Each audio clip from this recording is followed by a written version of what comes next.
Hey! Dylan! Welcome aboard. How's it going? Oh, not too bad. You know how it is, getting your feet wet. Well, it's great to have you back. Thank Even you. if it is only part-time. Look, I need your signatures on these. Sure. Thorne, do you mind if I ask you a question? No. Is it my imagination, or is this place a little different than the last time I worked here? Brooke is in Milan. Grant is running the company. Chambers. He's acting CEO until Brooke gets back.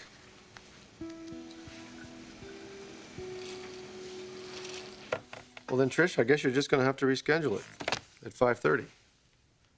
Well, then I guess Eric will have to stay a little late tonight, won't he? Trish, I'm a very busy man these days. I don't make my schedule to fit theirs. It's the other way around. Good girl. You know what I'd like for you to do? Call BH Wines. I would like to stock the cabinet. I need a case of French Reds, Burgundies, Bordeaux's, nothing younger than 1975, and some of those great cigars. Thanks, darling. Sorry about that. The man at the helm. Well, somebody's got to do it. You're really getting off on this, aren't you? Getting off on it? No, I'm thriving on it because it fits like a glove. It's temporary, Grant. Maybe, maybe not. Yeah, I suppose it could be permanent if you married Brooke. Whoa, whoa, whoa, whoa. Who's talking about marriage here? She may decide to keep me in charge even after she comes back. And why would she do that? Well, it would give her more time to concentrate on Ridge. And more time for me to make us all rich. Grant, you've never run a company before, so what makes you think you're going to do it better than the Forresters? Well, the Forresters are hacks, and they let it get away. You're changing. You're damn right I'm changing. I'm a highly effective individual these days, and we can thank Rich Forrester for that. He taught me how to go for the jugular. And where exactly do I fit into all of this? Where you've always fit in, Michael. We're a team. We look good together. We work well together. We're not even seen together. You're always with Brooke. Michael, you're gonna have to find a way to come to grips with that. Now, you know why I'm always with Brooke. You have to stop whining about it. I mean, we've got it good here. Just enjoy it. I mean, it really doesn't get any better than this, babe. It really doesn't.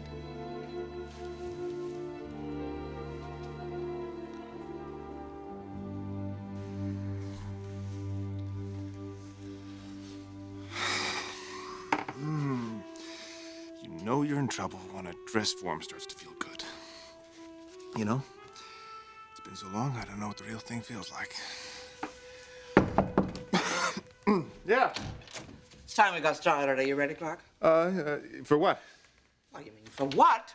For the final fittings. Come on, don't tell me you forgot. Oh, that.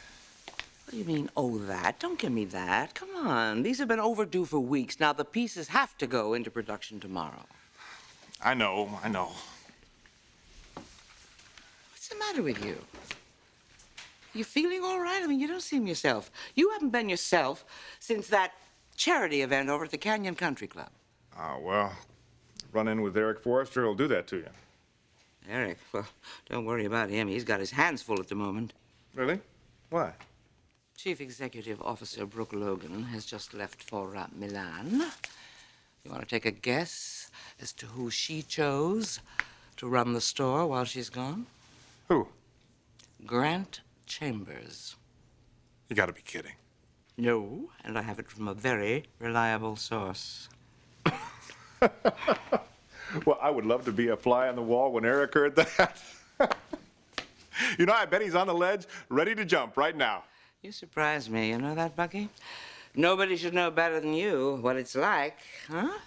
Spend your whole life building up a business, and all of a sudden you wake up one morning, and you're outgunned and outmaneuvered, and they're circling your wagons, and you can't do anything about it because you're not even second in command anymore, huh? It's a lousy position to be in. I feel for him. Well, you go ahead and feel for him. Frankly, I think the man got what he deserves.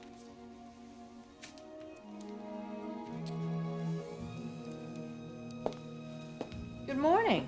Did we have a meeting here that I didn't know anything about? No, Stephanie. I just wanted to get some work done.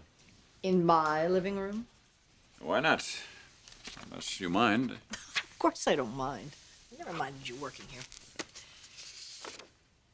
You all right? I just don't want to go into the office. Not with Grant Chambers in the building.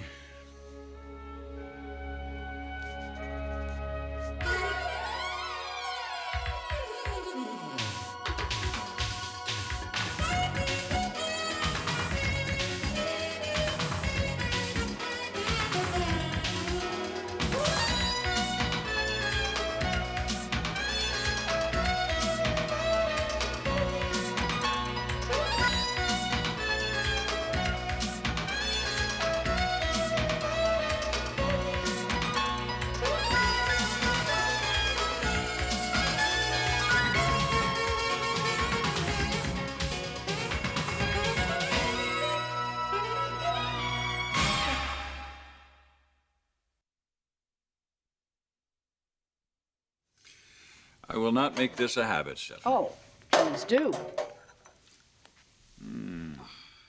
This is better than Trisha's. Now that's a compliment. Yes, it is. Oh, God, Stephanie, look at us. After all these years. Oh, come on. Let's think it's like the beginning when we first started. You and me against the world. You're well. We were a lot younger then. And what does that mean? More able to fight? I doubt that very much. Now, would you understand that's how I'm feeling? I feel like some old prize fighter up against Mike Tyson here. Please, Eric. Grant Chambers isn't in Mike Tyson's class. No, but he's formidable. Yes, he's talented, but he's allowed himself to be used, and he's become bitter just because we fired him. It's exactly my point. That makes him dangerous. Oh, come on. You're out of shape. You haven't had a good fight in a long time. You need to get back into training. I, on the other hand, have always been in a continuous knockdown drag-out with Brooke, and I am ready. Well, you know what? I wasn't prepared for this. I was ready for all other challenges, and I knew they'd be there.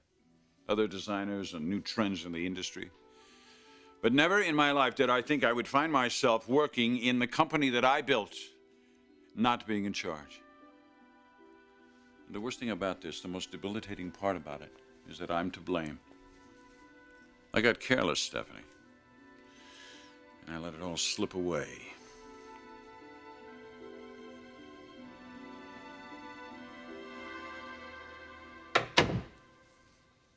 So, I just heard. Tell me, how'd he pull that one off? I have no idea. Grant didn't tell you? I didn't ask. Oh, and I thought you two were so close. Dylan, don't start. Michael, this is too much. It's one thing to help Brooke win back her boyfriend, entirely another to bring Forrester Creations into it. I don't think it was his decision. Well, obviously, it was Brooke's. Look, Dylan, why are you coming to me about this? Because you like the guy. All right? You're the one who's living with him. Come on, Michael, don't you see how opportunistic he is? He's a hatchet man. Look, he'll chop this company apart if he gets half the chance, and you along with it.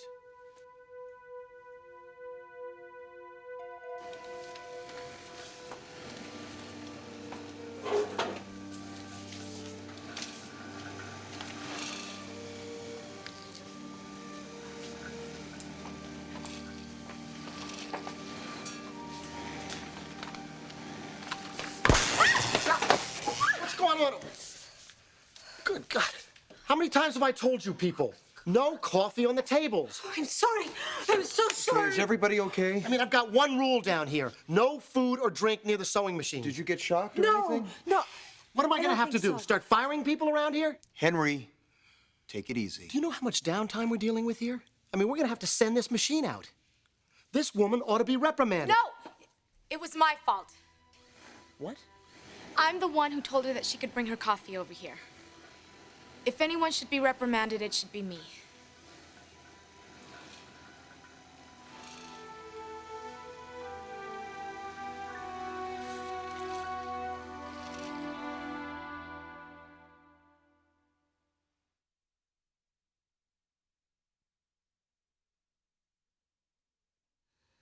Now listen, all of this nervousness and edginess that you've been exhibiting lately, it wouldn't have anything to do with your work, would it? My works? I just thought maybe it was putting some kind of pressure on you. It was starting to bug you. I don't know what you're talking about, Sally. Look, I've got a full plate today. Will you send in the sundresses, please? Clarke, we are not fitting sundresses today. How many times do I have to tell you today we are fitting these?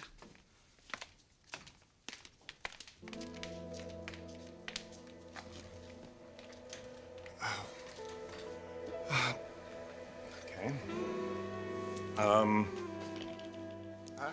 It's good. Fine. And, does that feel good? Well, this part under here is sort of squeezing me Squeezing a you? little bit. Yeah, right under my... Look, no, I think they look fine. Why don't you take them down to production? And, Sally, I'll talk to you later. I've got work to do. Thank you, ladies. You look wonderful as always. Thank you. That'll be all for now. Wonderful. Thanks again.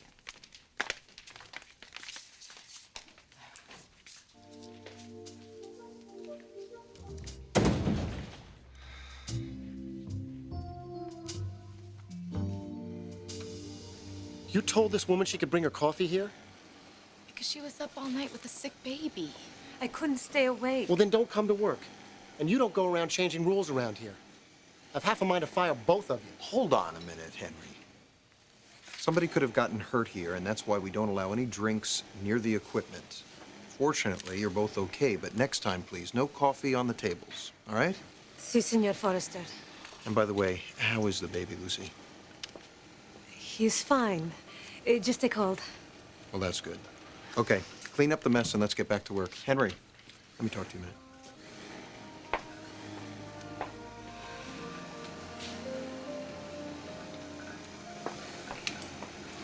Michael, I just want you to distance yourself from Grant Chambers before he brings you down with him. He won't. Oh, how can you say that? You're living with him. Why don't you just move back into the apartment? You know why. He has you.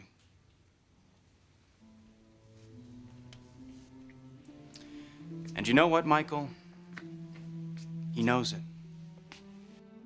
And he plays on it. Chambers doesn't care that you're hurting Michael. That doesn't mean a damn thing to him. All right, look, fine. You don't want to do anything about him? Don't. But that doesn't mean I can't. Dylan, don't. Dylan! Don't.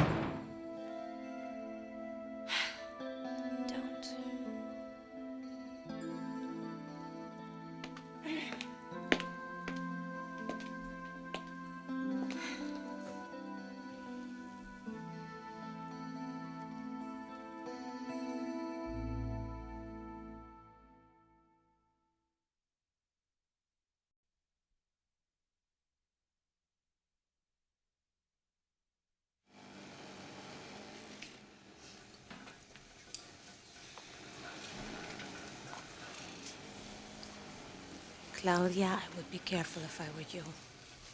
Careful. That look in your eyes. What look? The look of a woman who dreams the impossible. I don't know what you're talking about. I think you do. Claudia, that man is like a distant star. He's not of our world. And we are not of his. You will never know him the way you dream of knowing him. Never.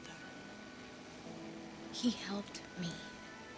He didn't have to, but he did. He gave me this job. He took a risk for me.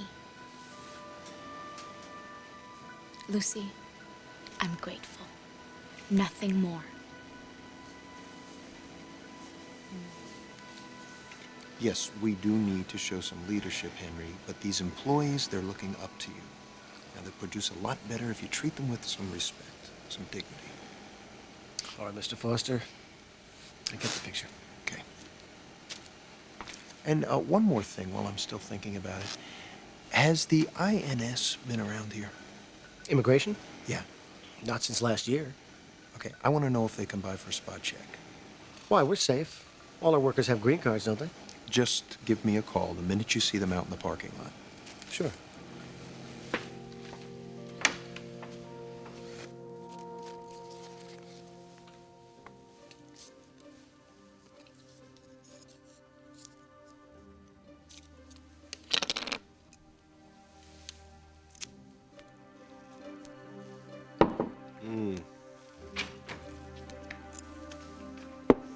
What's the story, Trish? I thought I said no interruptions. Well, if it isn't my favorite Eagle Scout. You know, I heard you were roaming the halls. Well, Grant, you got a minute? Well, actually, how about 30 seconds? I'm a little busy. What's up, buddy? First off, let's get one thing straight. I'm really not your buddy. Well, now, it sounds to me like you got a little bit of an attitude. You got something to say to me? Say it. Man, I was so wrong about you. Can you believe I actually admired you? That I looked up to you as some kind of role model? Can you believe that? Well, you should. See, there aren't too many guys who can get fired and then turn around and be running a company in the course of a month. You know, actually, Grant, I think anybody could do that if they use people the way you use Michael and the Forresters. They mean nothing to you. Well, they mean something to me. And I'm not going to just stand by and watch you make their lives miserable. I'm not. That's touching. Touching. Oh. So how do you propose to stop me there, hotshot? You know what I would do if I were you? I would just do what you do best. I would go down to Wilshire Boulevard, find yourself a couple of old ladies, and just help them across the street. Shut the door on the way out.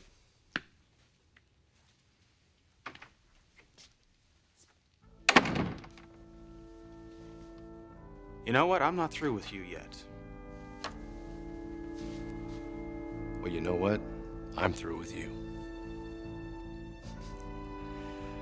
You really don't want to mess with me, kid. You really don't.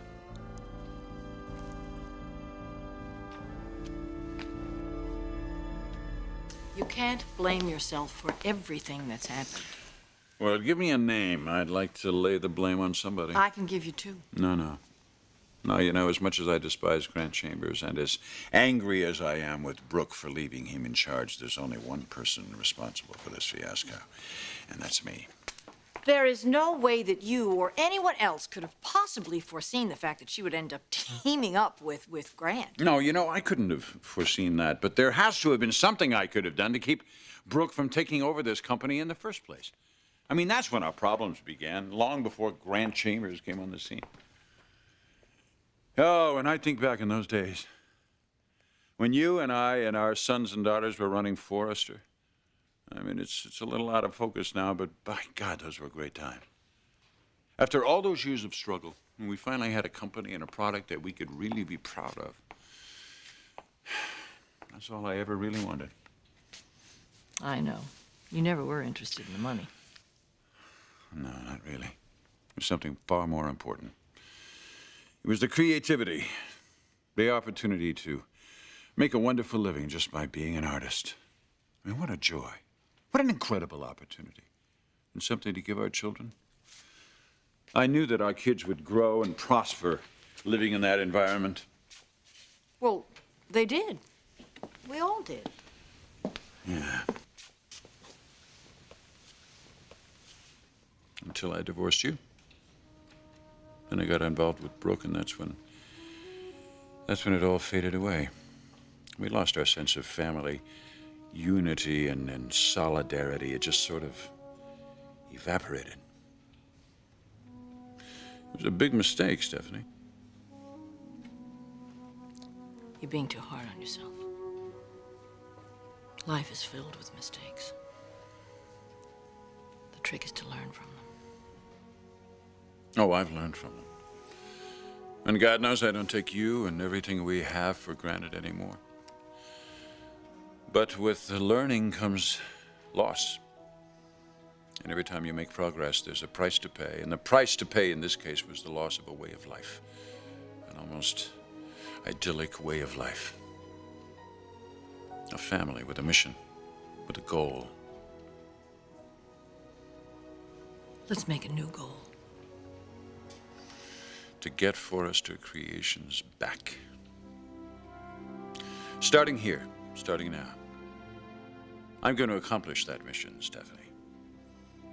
Because I'm not going to live like this anymore, not with Grant and Brooke in charge, and I'm not going to put you and the boys through it again either.